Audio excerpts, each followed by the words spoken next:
Indonesia akan tergoncang dari Sabang sampai Merauke. Semua akan tergenapi. Karena sesungguhnya aku berfirman.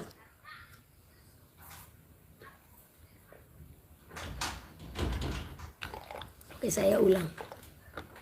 Ada iklan. Indonesia akan tergoncang dari Sabang sampai Merauke. Semua akan tergenapi karena sesungguhnya aku berfirman, akan tetapi umatku tidak peduli dengan seruanku. Lahan-lahan akan tandus. Tandus gimana ya maksudnya di sini? Sementara hujan lebat. Nah, yang dimaksud di sini gagal menghasilkan. Ya. Nah, kalau kita hubungkan, kalau terjadi banjir seperti ini, gagal enggak? Gagal. Panen pun gagal, ya. Saya mengingat ini di Parapat, ya. Itu banjirnya setelah kami melewati. Kalau sekiranya kami belum lewat, mungkin kami tidak sampai Sulawesi, ya. Segitu kami sampai, itu besoknya itu banjir. Nah, jadi setelah surut, itu bahkan ada ibu-ibu yang sampai menangis karena sudah mau panen, semua rusak, ya. Semua rusak. Oh, ini hangat.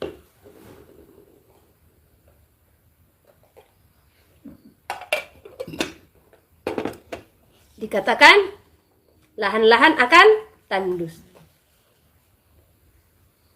Artinya gagal menghasilkan. Sampaikanlah.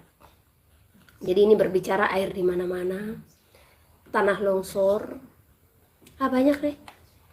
Saya sebenarnya tiap hari sekarang ini melihat kok setiap SMS yang masuk kepada saya, Bu, nubuatannya tergenapi di sini, Bu, nubuatannya tergenapi di sini, Bu, nubuatannya tergenapi di sini.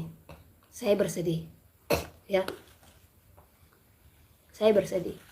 Makanya kalau ada orang yang di saat saya bernubuat, itu apa sih untung saya menyampaikan itu? Enggak, Elohim lah yang menyampaikan, ya. Janganlah mencela. Setelah terjadi seperti ini, bagaimana? Ini di Soe. Tadi saya dapat kabar, ya, tanah longsor. Itu terdampak 40 sekian kakak. Dan saya melihat longsornya itu parah. Saya sudah melewati tanah itu. Dan saya ingat bagaimana Elohim memberikan peringatan atas kota Soe. Tetapi saya tidak suka. Sesungguhnya saya tidak mau ini semua terjadi.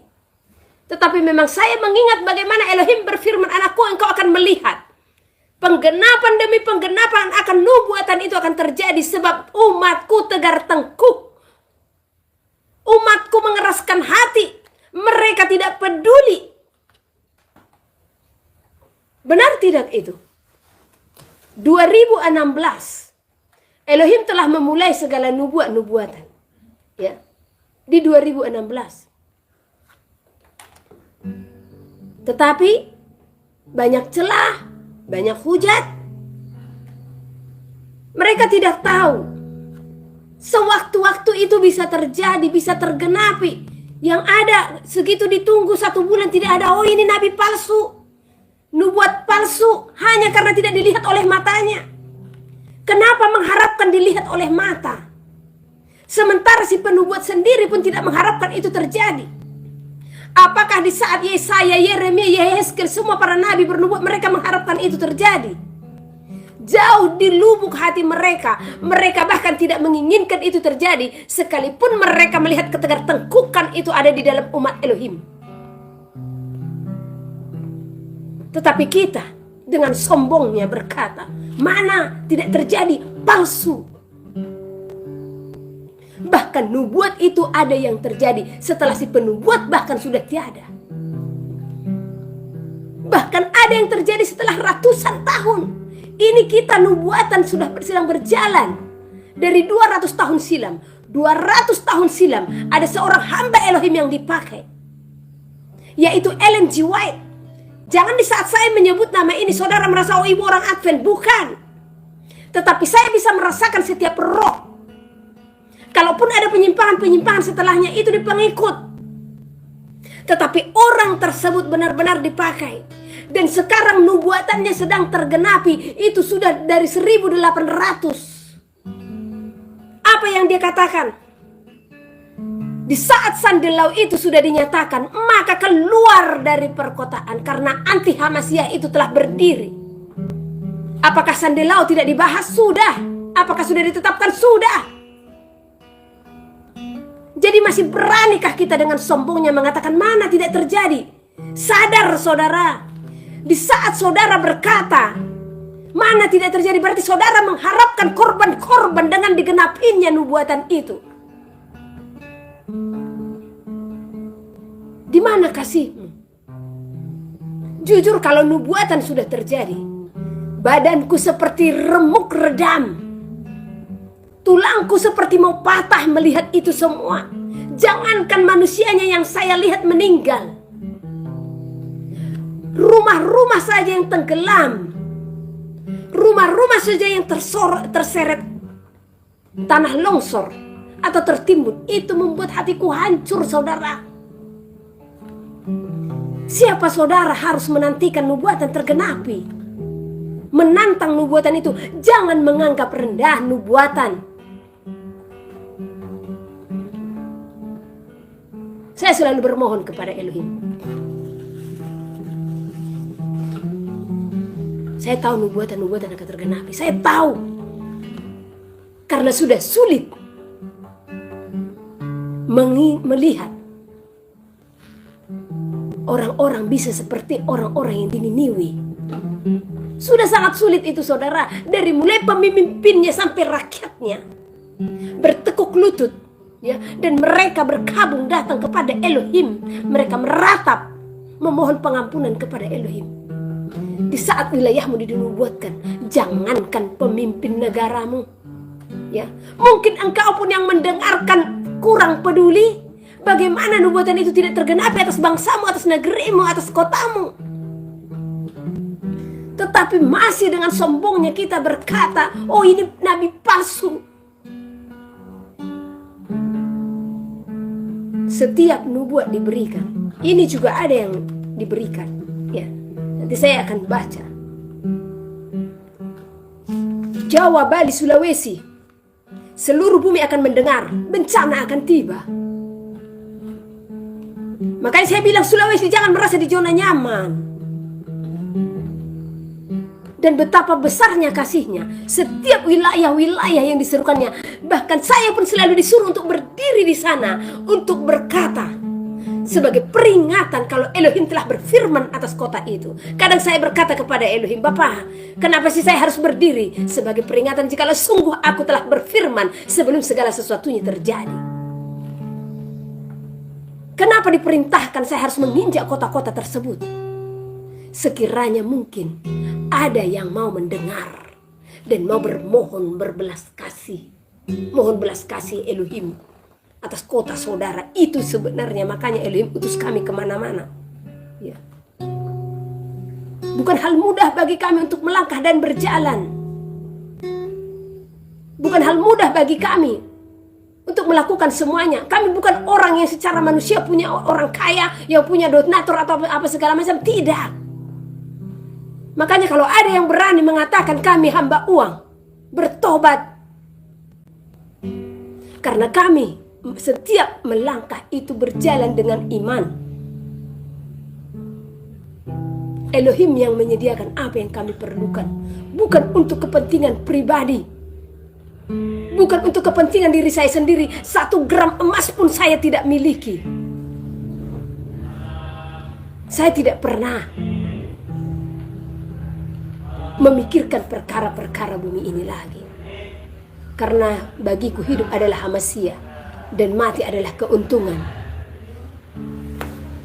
Jadi setiap nubuatan di sana saya selalu bermohon kepada Elohim, Bapa, kalaupun itu harus terjadi, permohonan hambamu ini, sayangkanlah nyawa mereka, Bapa.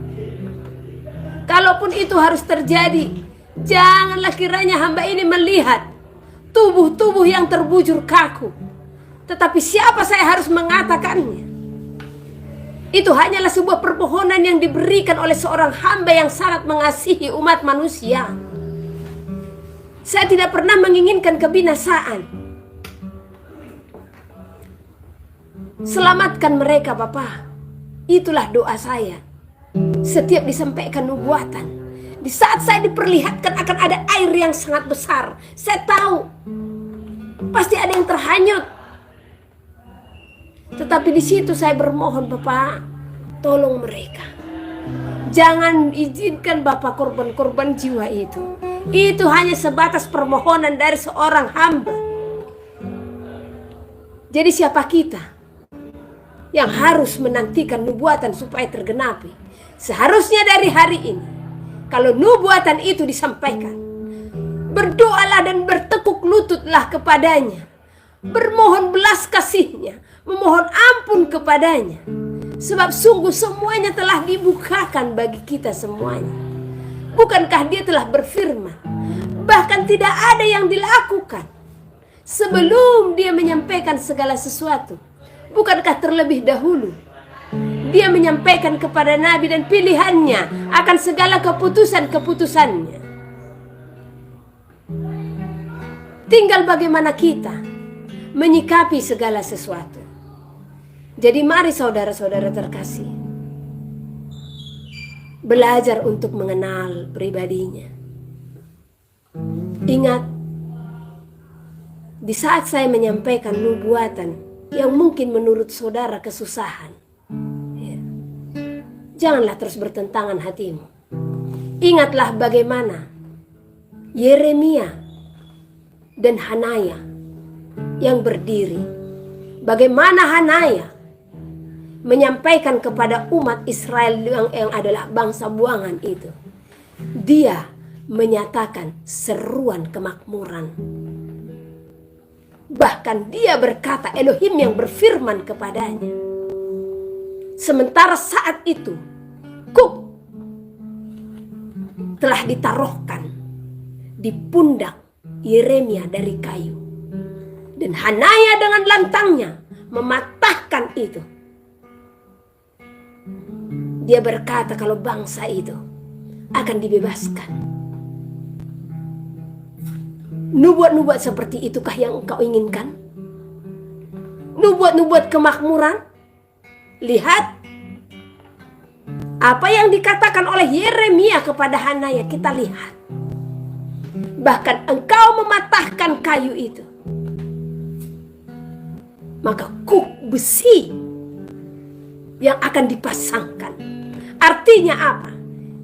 Di saat Elohim telah berfirman akan segala kesusahan itu, merataplah. Tetapi janganlah patentengan datang mengaku sebagai nabi Elohim atau mendengar suara Roh Kudus atau mendengar suara Elohim dan menyampaikan nubuat-nubuat kemakmuran. Akhirnya semakin keras yang ditaruhkan. Saya akan bacakan dari Yeremia pasal keberapa itu, 28 kah?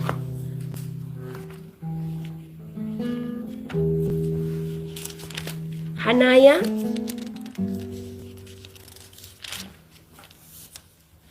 (23) supaya kita belajar. Yeremia pasal 28. Nabi Yeremia lawan Nabi Hanaya. Dan di mana Hanaya ini berseru, kita akan melihat. Ya.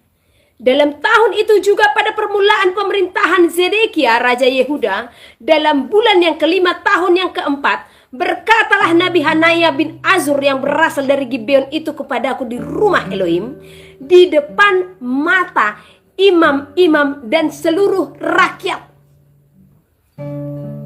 Beginilah firman Elohim semesta alam, Elohim Israel. Ini Hanaya yang berbicara, ya. Ini Hanaya yang berseru-seru. Dan di sini dikatakan Elohim berfirman kepadanya, aku telah mematahkan kuk Raja Babel itu. Dalam 2 tahun ini aku akan mengembalikan ke tempat ini segala perkakas rumah Elohim yang telah diambil dari tempat ini oleh Nebukadnezar, raja Babel, dan yang diangkutnya ke Babel. Juga Yekhonya bin Yoyakim, raja Yehuda, beserta semua orang buangan dari Yehuda yang dibawa ke Babel akan kukembalikan ke tempat ini. Demikianlah firman Elohim, sungguh aku akan mematahkan kuk raja Babel itu. Bagaimana? Bagus? Ini perkataan Hanayah yang katanya Elohim berfirman kepadanya. Dan di dalam firman ini katanya Elohim mematahkan kuk atas bangsa itu. Ya. Tetapi lalu berkatalah Nabi Yeremia kepada Nabi Hanayah. Secara manusia kita dengar baik-baik ya. Jadi jangan mengharapkan khotbah-khotbah kemakmuran yang hanya menyelamatkan dirimu jasmanimu. Lihat, kalau kita mendengar itu seolah-olah Elohim berkata kepada Hanaya, aku telah membebaskan bangsa ini, aku akan mengembalikan rajanya, dan aku akan memberikan kemakmuran. Kira-kira seperti itulah ya. Ya, mereka akan kubebaskan dari perbudakan, dari pembuangan. Ya. Kalau secara manusia kita mendengar, kalau memang engkau hanya menginginkan khotbah-khotbah kemakmuran, maka engkau hanya mengharapkan seperti ini nubuatan-nubuatan. Ya. Sementara kita melihat bagaimana manusia di zaman ini. Ya. Lalu berkatalah Nabi Yeremia kepada Nabi Hanaya di depan mata imam-imam dan di depan mata seluruh rakyat yang berdiri di rumah Elohim itu. Bayangkan di mana Nabi Hananya itu bernubuat, menyampaikan firman Elohim, katanya di rumah ibadat, di rumah Elohim. Kata Nabi Yeremia, amin. Moga-moga, ini bahasa dari LAI saya baca ya. Moga-moga LAI berbuat, LAI salah. Moga-moga Elohim berbuat demikian. Moga-moga Elohim menepati perkataan-perkataan yang kau nubuatkan itu, dengan dikembalikannya perkakas-perkakas rumah Elohim dan semua orang buangan itu dari Babel ke tempat ini. Ya, karena tadi Hanaya berkata, katanya Elohim berfirman, kalau perkakas-perkakas rumah Elohim itu akan dikembalikan. Baik nggak kedengaran yang dirampas oleh mereka? Ya, Nabi Hananya berkata, kalau Tuhan berfirman, Elohim berfirman, perkakas-perkakas itu akan dikembalikan. Ya, moga-moga Elohim menepati perkataan-perkataan yang kau nubuatkan itu dengan dikembalikannya perkakas-perkakas rumah Elohim dan semua orang buangan itu dari Babel ke tempat ini. Kata Yeremia, hanya dengarkanlah hendaknya perkataan yang akan kukatakan ke telingamu dan ke telinga seluruh rakyat ini. Nabi-nabi yang ada sebelum aku dan sebelum engkau dari dahulu kala telah bernubuat kepada banyak negeri dan terhadap kerajaan-kerajaan yang besar tentang perang dan malapetaka dan penyakit sampar. Dan demikian juga saya pun sampaikan kepada saudara bahwa nabi-nabi terdahulu telah menyampaikan tentang segala musibah-musibah yang terjadi saat ini, tentang segala kelaparan dan sampar. Dan itu juga yang aku sampaikan kepada saudara, sebagaimana dia berfirman untuk saya sampaikan kepada saudara.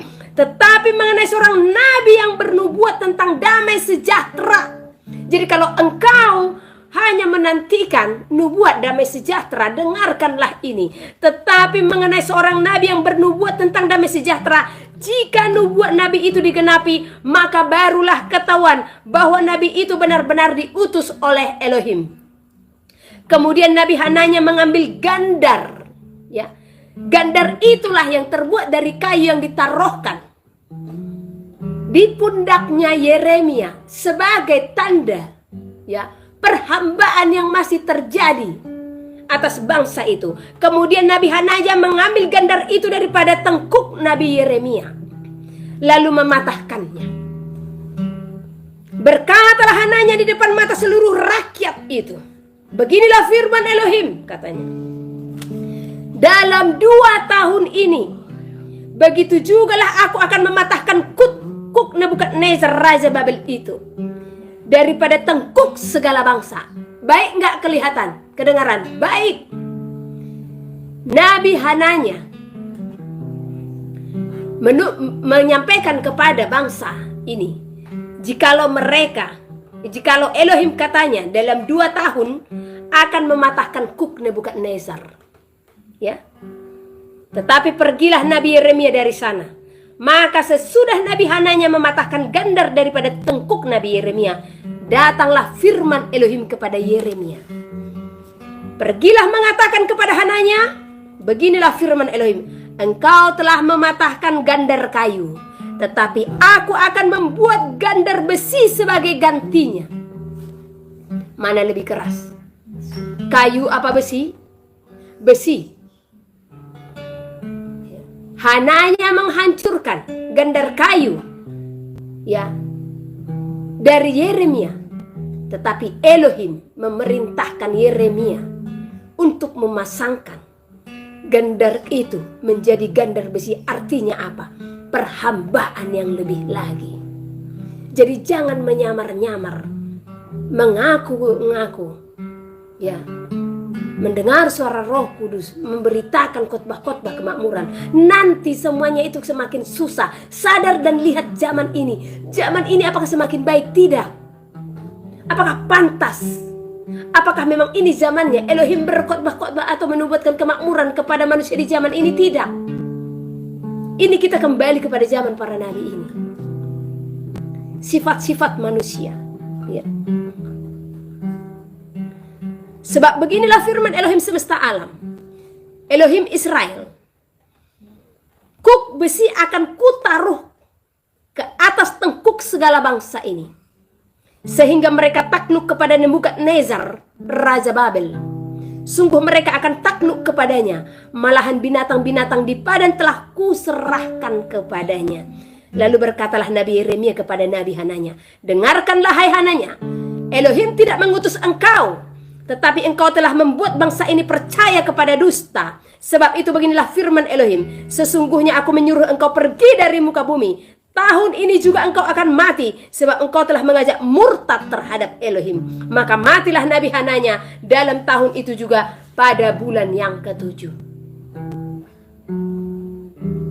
Jadi hati-hati. Jangan engkau menginginkan khotbah-khotbah kemakmuran, damai sejahtera dalam hatimu, sementara engkau tidak menyelidiki bagaimana hidupmu kepada Elohim atau umat manusia ini di zaman ini kepada Elohim. Lihat bagaimana bobroknya. Bahkan saya katakan, ya, hidup manusia di zaman ini jauh lebih bobrok daripada hidup manusia di zaman para nabi dan di zaman para rasul. Mungkin sekiranya para rasul ada sekarang, ya, terpelongo melihat dunia ini. Karena di zaman dahulu manusia hanya mencari Elohim. Di zaman ini manusia mencari apa? Harta, kekayaan, kenamaan, ketamakan, kesombongan, keangkuhan hidup semakin merajalela. Jangan saudara pikir, ya, kebobrokan itu jauh di zaman dahulu daripada di zaman sekarang. Di zaman sekarang yang lebih parah, lebih bobrok, ya. Dan di zaman sekarang, ya, semakin banyak kejahatan-kejahatan. Penyesat-penyesat pun semakin banyak karena itu telah tertulis. Banyak yang mengaku-ngaku mendengar suara Elohim, ya, Bapak Yahweh berbicara kepadaku katanya, ya. Namun karakter pun tidak terbentuk, ya.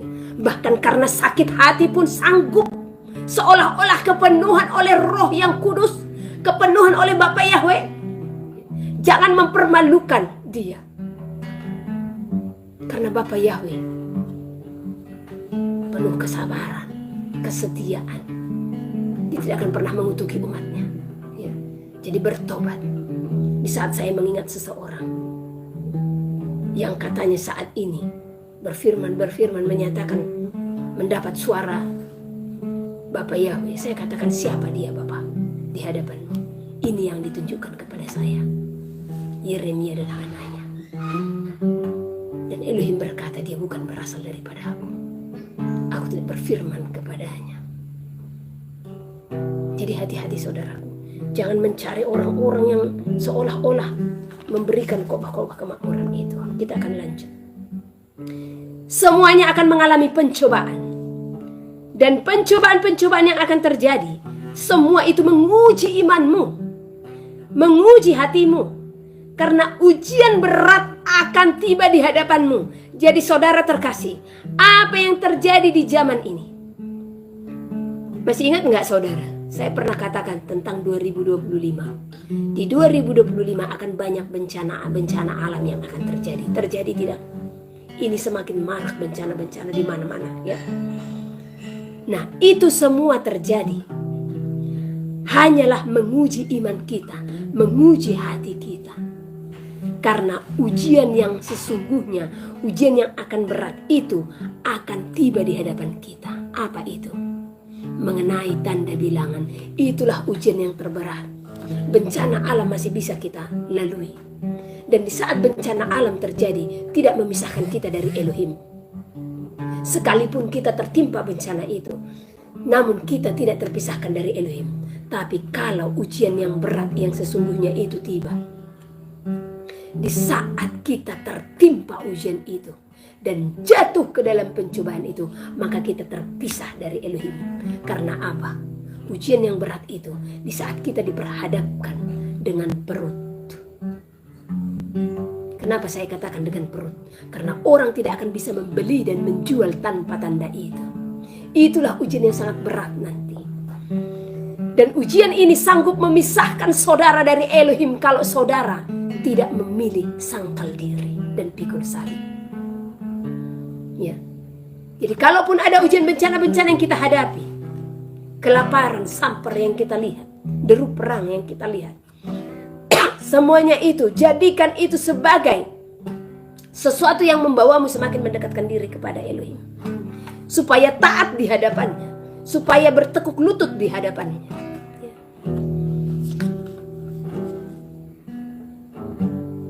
Semua akan mengalami pencobaan. Dan pencobaan-pencobaan yang akan terjadi semua itu menguji imanmu, menguji hatimu. Karena ujian berat akan tiba di hadapanmu. Sebab sungguh harinya sudah tiba. Akan tiba masa yang sukar, di mana semua diatur oleh hukum di bumi ini. Sulit bagimu berdiri, jalani hidupmu. Sumbangan yang diberikan menjadi jerat bagimu. Akan tetapi oleh ketidaktaatanmu engkau pun memilih semua itu. Saya kemarin bertanya sumbangan apa ini maksudnya. Hati-hati saudara. Ya. Jadi saya dibukakan. Kesusahan-kesusahan pun akan terjadi. Ya. Bahkan melalui bencana-bencana ini, bantuan-bantuan pun akan berjalan. Di saat sudah gagal panen, ya, di saat perekonomian sudah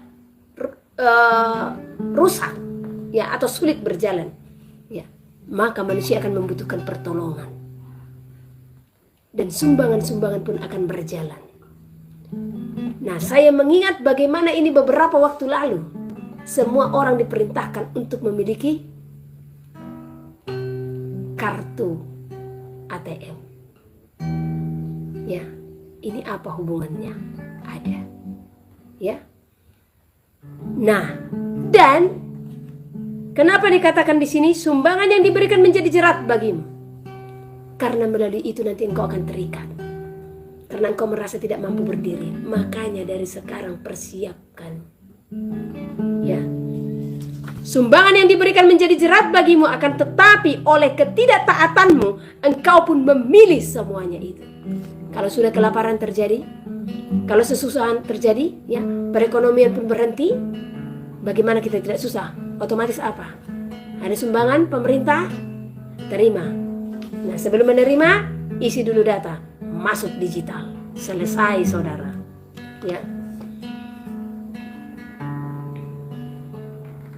Jawa, Bali, Sulawesi, seluruh bumi akan mendengar bencana akan tiba. Berdoa lebih lagi.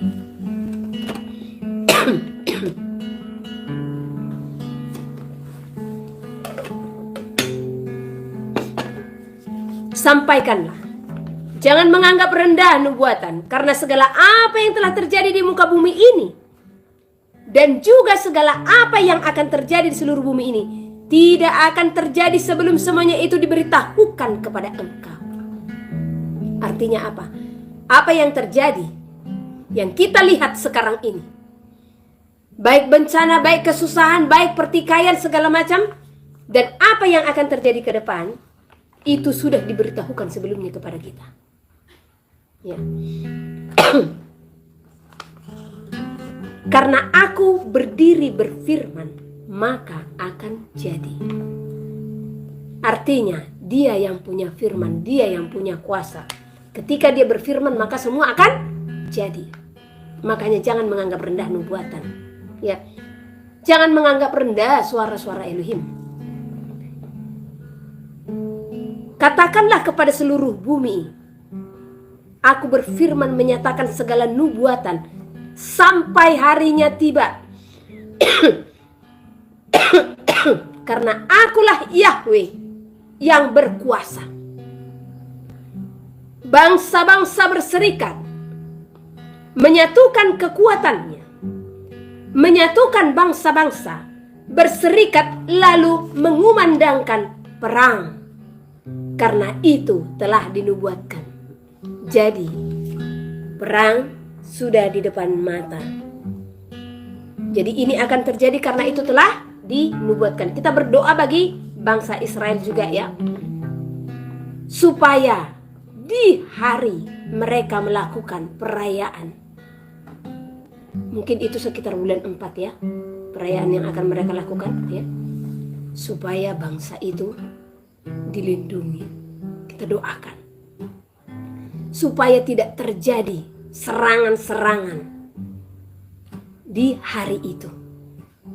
Ya, di saat mereka melakukan perayaan Paskah itu ya. Nah, jadi kita doakan supaya bangsa itu tidak diserang. Karena kalau itu terjadi, kesusahan pun akan terjadi di seluruh bumi, ya. Karena itu akan terjadi, maka katakanlah kepada umat manusia, sampaikanlah seruanku. Sungguh, berserulah, berdoalah, sebab masa itu sudah akan tiba. Barang siapa yang berdiri menghadapi malapetaka, maka celakalah ia. Namun barang siapa yang berdoa lalu meminta hikmatku, melewati segala kesusahan, maka ia pun akan menjauhi malapetaka. Karena siapa yang akan mampu menghindar dari segala yang telah terjadi, jikalau ia hidup tanpa hikmat dan bijaksana yang daripadaku. Saya baca ulang ya. Karena itu akan terjadi, maka katakanlah kepada umat manusia, sampaikanlah seruanku. Sungguh, berserulah, berdoalah. Sebab masa itu sudah akan tiba.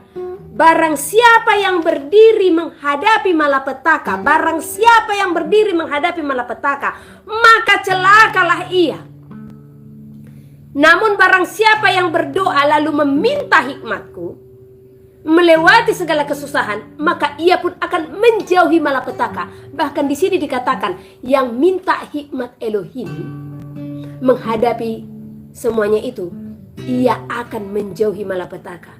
Karena siapa yang akan mampu menghindar dari segala yang telah terjadi jikalau ia hidup tanpa hikmat dan bijaksana yang daripada aku. Kita buka dulu dari Amsal pasal 22 ayat yang ketiga. Ini ada hubungannya dengan perkataan ini ya. Kalau orang bijak melihat malapetaka, bersembunyilah ia. Tetapi orang yang tak berpengalaman berjalan terus, lalu kena celaka. Jadi sesuai ya. Jadi dikatakan kalau seseorang yang berdiri menghadapi malapetaka itu, ya, maka ia akan kena celaka. Tetapi kalau orang yang bijak melihat malapetaka, bersembunyilah ia. Dia akan menghindar, dia akan menjauh kalau sudah melihat malapetaka ini. Jadi kalau saudara sudah melihat semuanya itu sudah akan diterapkan dan dilakukan, dan saudara masih berdiri, saya sudah, kami di sini saja Bu, kami tidak akan takut, sudah celaka saudara. Ya. Karena itu katakanlah semua ini kepada seluruh umatku. Sungguh, sujudlah di hadapanku. Duduk diam dalam hadiratku. Sempurnakanlah hatimu dengan puji-pujian di hadapanku. Sungguh aku berfirman, jauhi perkotaan.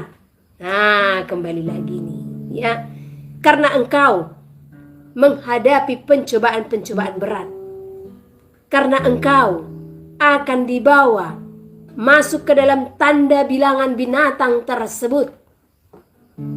Kelaparan, sampar, deru perang akan terjadi lebih dan lebih lagi. Inilah yang Elohim sampaikan bagi kita. Jadi ingat saudara, di Amsal 22 ayat ketiga dikatakan, kalau orang bijak melihat malapetaka bersembunyilah ia. Tetapi orang yang tak berpengalaman berjalan terus lalu kena celaka. Kita sudah tahu segala sesuatu yang akan terjadi. Banyak yang bertanya, jadi bagaimana saya? Tadi juga saya masih sempat, bagaimana kami dengan yang PNS? Selagi masih ada waktu, pergunakan apa yang kau miliki. Adakan persiapanmu.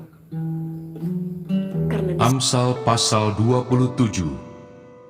Janganlah memuji diri karena esok hari, karena engkau tidak tahu apa yang akan terjadi hari itu. Biarlah orang lain memuji engkau, dan bukan mulutmu, orang yang tidak kau kenal, dan bukan bibirmu sendiri. Batu adalah berat, dan pasir pun ada beratnya, tetapi lebih berat dari kedua-duanya adalah sakit hati terhadap orang bodoh. Panas hati kejam dan murka melanda, tetapi siapa dapat tahan terhadap cemburu? Lebih baik teguran yang nyata-nyata daripada kasih yang tersembunyi. Seorang kawan memukul dengan maksud baik, tetapi seorang lawan mencium secara berlimpah-limpah. Orang yang kenyang menginjak-injak madu, tetapi bagi orang yang lapar, segala yang pahit dirasakan manis. Seperti burung yang lari dari sarangnya, demikianlah orang yang lari dari kediamannya. Minyak dan wangi-wangian menyukakan hati, tetapi penderitaan merobek jiwa.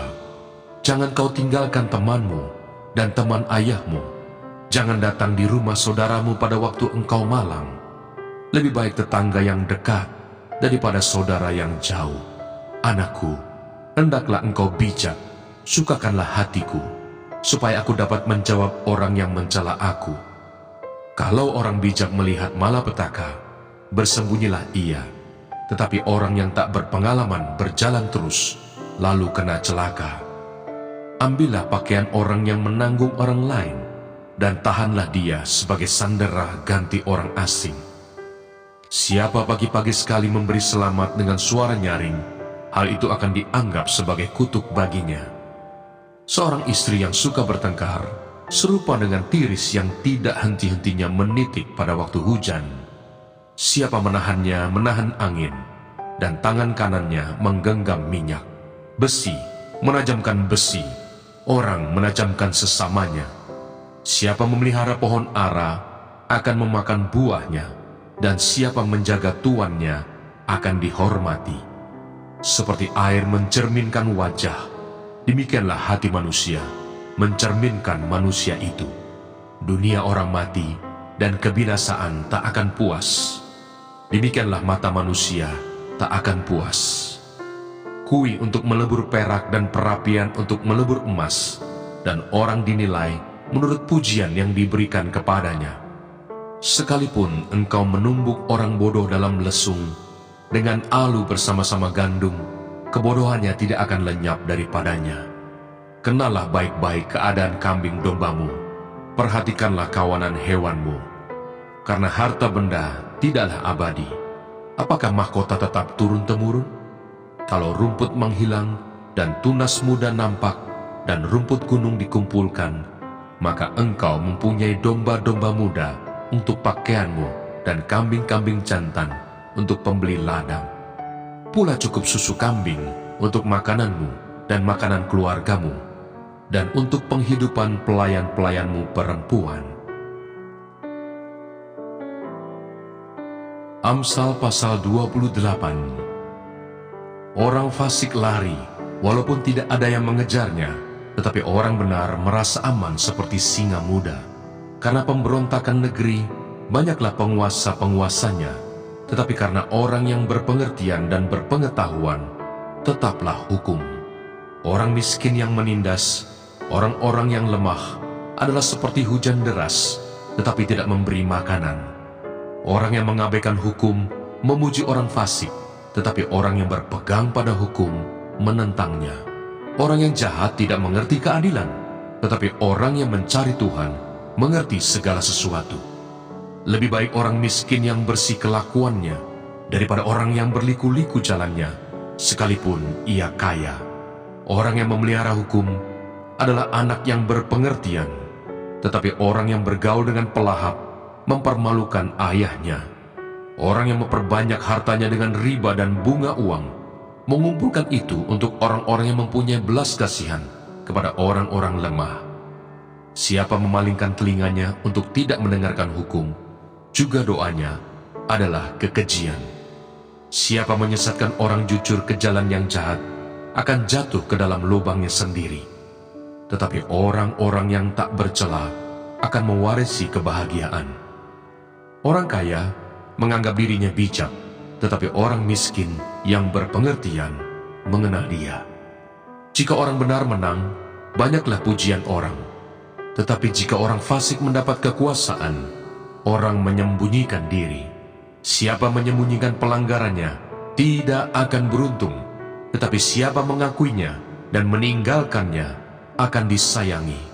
Berbahagialah orang yang senantiasa takut akan Tuhan, tetapi orang yang mengeraskan hatinya akan jatuh ke dalam malapetaka. Seperti singa yang meraung atau beruang yang menyerbu, demikianlah orang fasik yang memerintah rakyat yang lemah.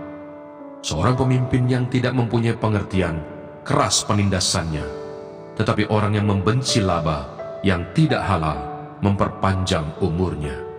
Orang yang menanggung darah orang lain akan lari sampai ke liang kubur. Janganlah engkau menahannya. Siapa berlaku tidak bercela akan diselamatkan, tetapi siapa berliku-liku jalannya akan jatuh ke dalam lubang. Siapa mengerjakan tanahnya akan kenyang dengan makanan, tapi siapa mengejar barang yang sia-sia akan kenyang dengan kemiskinan. Orang yang dapat dipercaya mendapat banyak berkat, tetapi orang yang ingin cepat menjadi kaya tidak akan luput dari hukuman. Memandang bulu tidaklah baik, tetapi untuk sekerat roti orang membuat pelanggaran. Orang yang kikir tergesa-gesa mengejar harta dan tidak mengetahui bahwa ia akan mengalami kekurangan. Siapa menegur orang akan kemudian lebih disayangi daripada orang yang menjilat. Siapa merampasi ayah dan ibunya dan menyangka bahwa itu bukan suatu pelanggaran, ia sendiri adalah kawan si perusak. Orang yang loba menimbulkan pertengkaran, tetapi siapa percaya kepada Tuhan diberi kelimpahan. Siapa percaya kepada hatinya sendiri adalah orang bebal, tetapi siapa berlaku dengan bijak akan selamat. Siapa memberi kepada orang miskin tak akan berkekurangan, tetapi orang yang menutup matanya akan sangat dikutuki. Jika orang fasik mendapat kekuasaan, orang menyembunyikan diri, tetapi jika mereka binasa, bertambahlah jumlah orang benar. Amsal pasal 29. Siapa bersih tegang leher, walaupun telah mendapat teguran, akan sekonyong-konyong diremukkan tanpa dapat dipulihkan lagi. Jika orang benar bertambah, bersukacitalah rakyat. Tetapi jika orang fasik memerintah, berkeluh kesahlah rakyat. Orang yang mencintai hikmat menggembirakan ayahnya, tetapi siapa yang bergaul dengan pelacur memboroskan harta. Dengan keadilan seorang raja menegakkan negerinya, tetapi orang yang memungut banyak pajak meruntuhkannya. Orang yang menjilat sesamanya membentangkan jerat di depan kakinya. Orang yang jahat terjerat oleh pelanggarannya, tetapi orang benar akan bersorak dan bersukacita. Orang benar mengetahui hak orang lemah, tetapi orang fasik tidak mengertinya. Pencemooh mengacaukan kota, tetapi orang bijak meredakan amarah. Jika orang bijak berperkara dengan orang bodoh, orang bodoh ini mengamuk dan tertawa, sehingga tak ada ketenangan. Orang yang haus akan darah membenci orang saleh, tetapi orang yang jujur mencari keselamatannya. Orang bebal melampiaskan seluruh amarahnya, tetapi orang bijak akhirnya meredakannya. Kalau pemerintah memperhatikan kebohongan, semua pegawainya menjadi fasik.